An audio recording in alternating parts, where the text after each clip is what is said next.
But hey, let's get to the triumphant Cowboys. Yes. I was walking in and I saw so one of the TVs here had like ESPN on and I think it was probably First Take. Do you feel better or worse as a Cowboys fan this morning? Worse. Yeah, I think so. It felt like evenly matched teams, very evenly matched teams. And as Giants had a shot at winning that. Yes, and the Giants, they were screwed. They were screwed by a face mask call on Daniel Bellinger. Yep. They were screwed by their own coach, Brian Daboll, not going for it from the 3. And they were screwed by their quarterback a little bit, and we'll get into that. Yeah, but the beneficiary of that is a Dallas Cowboys win, notably CeeDee Lamb. And we got to hear from Lamb after the game on his bounce-back performance. I call him Mates.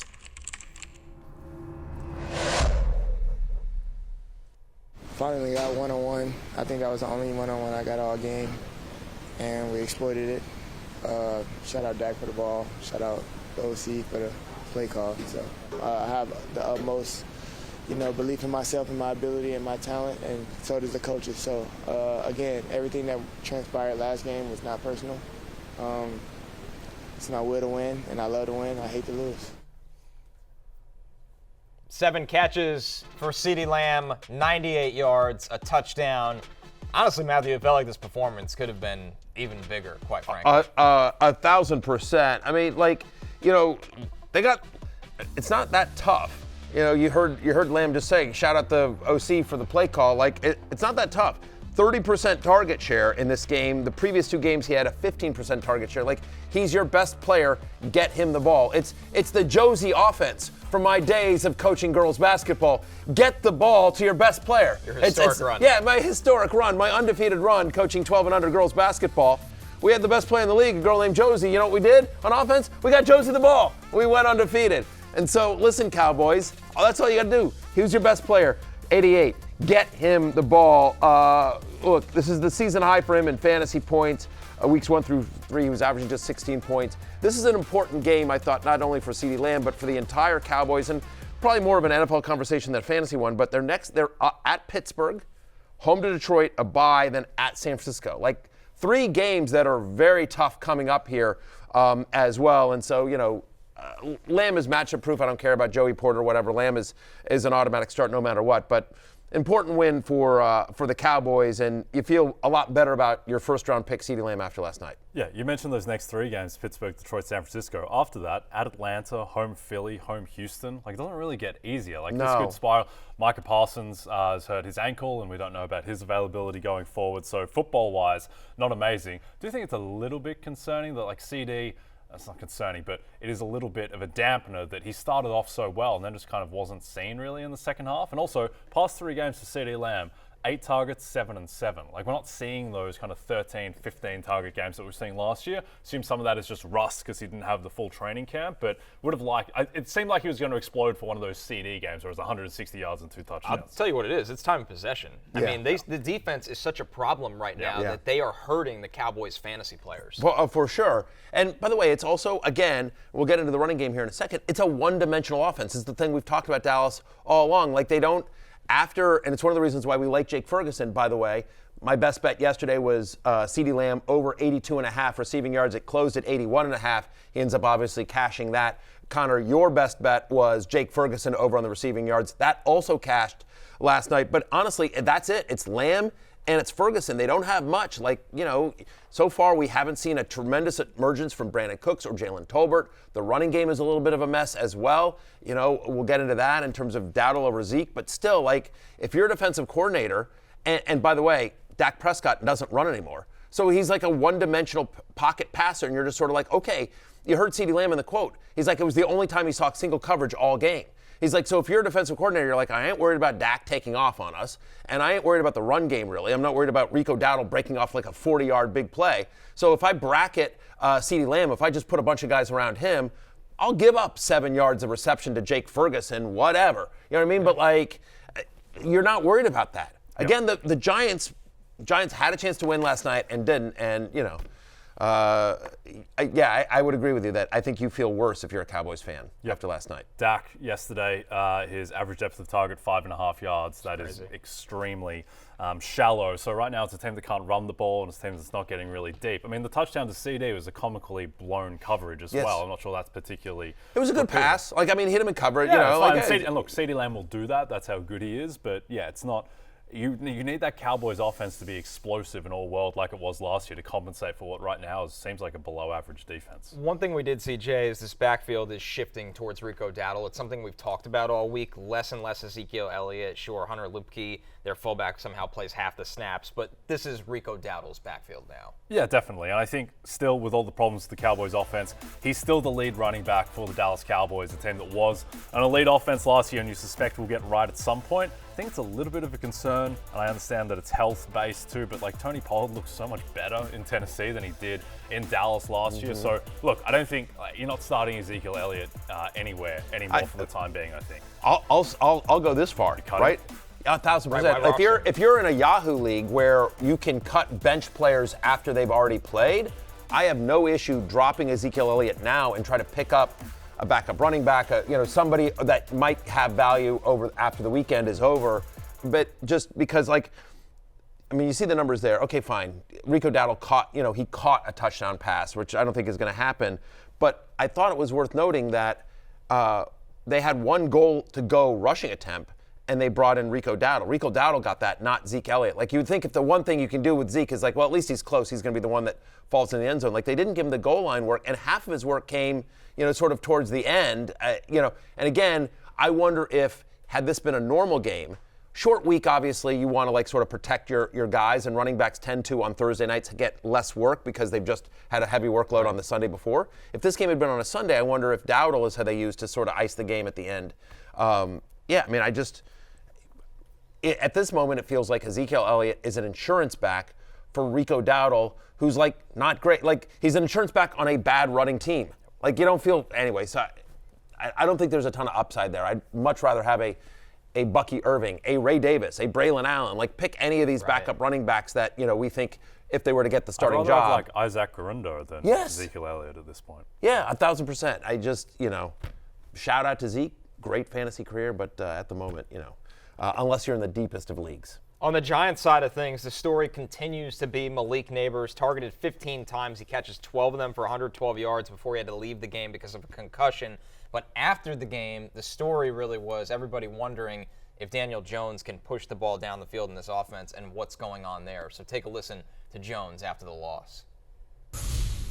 Yeah, I don't know. I think just got to hit him and give a guy a chance to make a play. So I look at it, see where we can improve. I thought for the most part we moved the ball well in the pass game, and maybe we didn't hit a 30-yarder, but we hit 15, 20-yarders and moved it well. So we'll look at where I'll look at where I can improve on those down the field opportunities.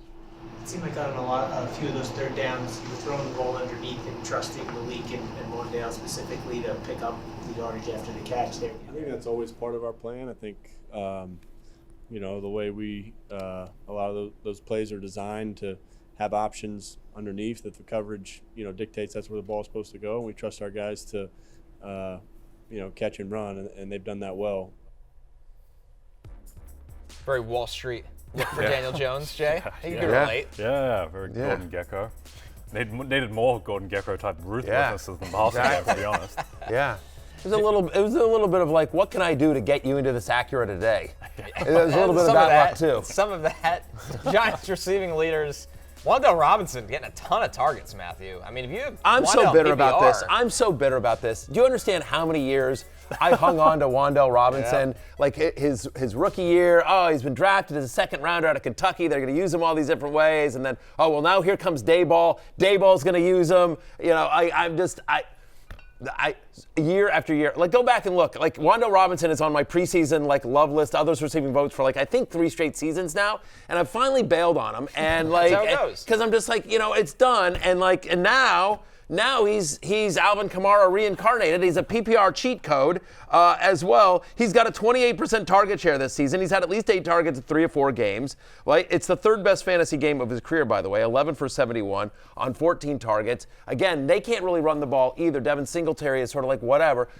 Give credit to the Cowboys' run defense. They played better last night than they have previous this season, but again, Devin Singletary just seems to be running in mud a little bit. There's no explosiveness there. And so then again, when you think about, okay, you've got Malik Neighbors, and Malik Neighbors is obviously going to continue to draw a tremendous amount of coverage. That opens up the underneath stuff for Wan'Dale Robinson. So in PPR leagues, Wan'Dale Robinson, I think, is a legitimate, I'm very bitter about this, but a legitimate wide receiver 3. He's a PPR, he's a viable option in leagues where you play 3 wide receivers in PPR scoring, full PPR scoring. Now, if you're watching the show, our new bartender on the happy hour set, that's backup producer Pete. Yes. By the way. And you might be wondering, why is backup producer Pete also bartending on a Friday here at the happy hour? Backup producer Pete is a diehard Giants fan. Diehard. You have no idea. And our text chain last night, there was a war going on over Daniel Jones. Yes. So, Pete, this is a good time for you to just kind of let it out and speak for Giants pride. What were your thoughts on the game last night as a diehard Giants fan? Let's start with Daniel Jones, Pete. Okay. Well, first off, Matthew, thank you for having me on, and my 2 friends over there. So after dragging my name through the mud most of the week, I feel like it was just proper for me to maybe defend myself for a little bit. But someone I can't defend is Daniel Jones at this point. As Connor mentioned, we have a group text chain. Yesterday, last night, Daniel Jones was catching some flack. I came to his defense. Hey, he's having a good game so far. I came in today to tell everyone I was wrong. Without even saying hello. If you're a Daniel Jones backer or a certain owner of the Giants, your excuse has always been Daniel Jones has never had a even competent offensive line and weapons. And now he has both. I looked actually before I came on here. The receivers that have caught the most touchdowns from Daniel Jones: Darius Slayton, obviously, Sterling Shepard, and Golden Tate. So that tells you how bad his receiving core has been. But now he has Malik Neighbors. He has Wan'Dale Robinson, who looked pretty good last night, and who I didn't even want to draft ahead of Sky Moore. But that shows you how wrong I can be again. But the point is that when you have Daniel Jones, your offense is limited. He was not hitting on his deep balls. I think he's 2 for 14 on passes over 20 yards this season. And frankly, he had a free play to Darius Slayton that he underthrew.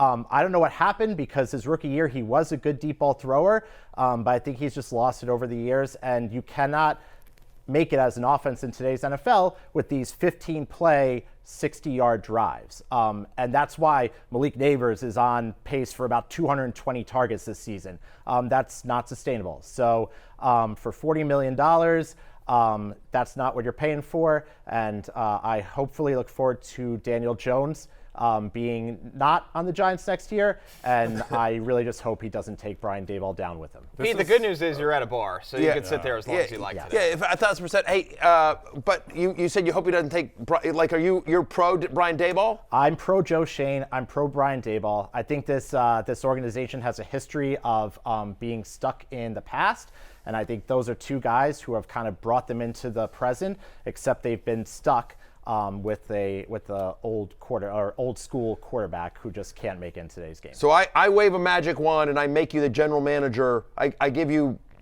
powers of Joe Shane. You're getting rid of Daniel Jones, but you're keeping everything else? I would love to, yes. All right, fair enough. Wow. Last thing here, backup producer Pete, before we let you go.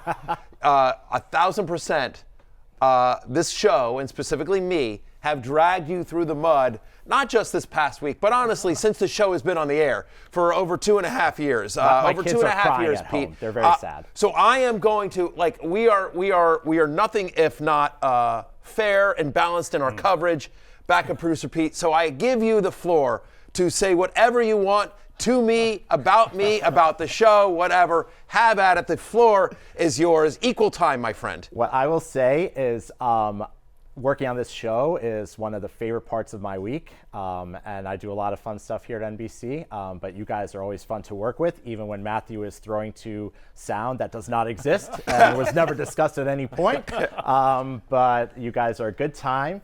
And yeah, thank you for having me on. And now I'm the bigger man, Matthew, and I can look down upon you. Not just literally from up here at the bar. No, it's, well done. Well done. Back to producer Pete. By the way, Phenomenal. factually correct. Yeah. I'm a petty bastard. Pete is a gentleman and a scholar. And I don't know if you guys heard that, but if you read between the lines, we talked about, like, this is one of the favorite things I do. Like, shots fired at Sims. It feels like that is, because Cris Sims Unbuttoned. Sims Unbuttoned is one of the shows that Pete does here at NBC Sports. And Florio, too, like, because he also does some pro football talk. So I don't know. I felt like it was more directed at Sims than it was at Florio, but it does seem like backup producer Pete just like, you know, that's what he's got to kind of grind through to get to the fun stuff over here. This is the reward. Yeah, this is the reward. We're the right. That's the broccoli, and you know, and dessert. we're the dessert.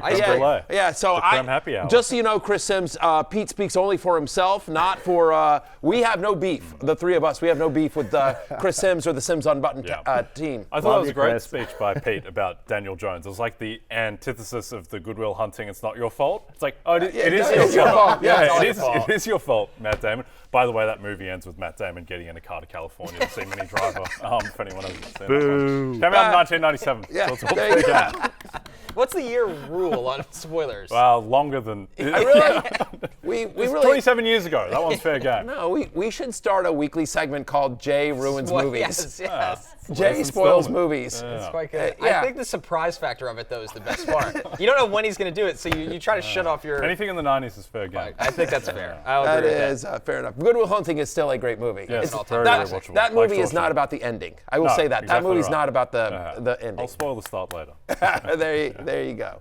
Yeah. So we talked yes. about briefly Malik Neighbors earlier. He did leave this game with a concussion. The only update we've gotten from there is an Instagram post from Malik Neighbors that said, "All good. Thanks for all the prayers." So rooting for the best for Malik Neighbors throughout this, mini bye as the Giants play on Thursday Night Football. A little extra rest time for him. And with that, we'll take a look at the Week 4 By the way, injuries. I did not realize that his Instagram handle was @Can'tGuardMalik.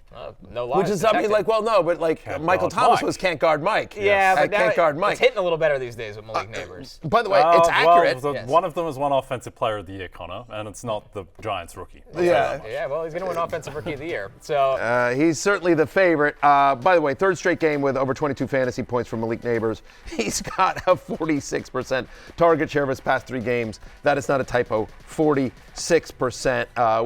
We'll keep track of that. But obviously, with 10 days until the Giants play the Seahawks in Seattle, hopefully there's time for Malik to get better and clear the concussion protocol. the injuries. Hey, it's Matthew Berry from NBCSports.com and RotorWorld.com, and I want to thank you so much for watching whatever it is you just watched, or if nothing else, being too lazy to click out of the autoplay after this video started, after whatever it is you actually wanted to watch finished. But now that you're here, I'd like to take a moment here to ask you respectfully now, okay? I'm asking you respectfully to subscribe to the NFL on NBC YouTube channel. You'll get the latest Roto-World fantasy news headlines, all sorts of great shows, including my own Fantasy Football Happy Hour. So go subscribe now. Again, I'm asking respectfully.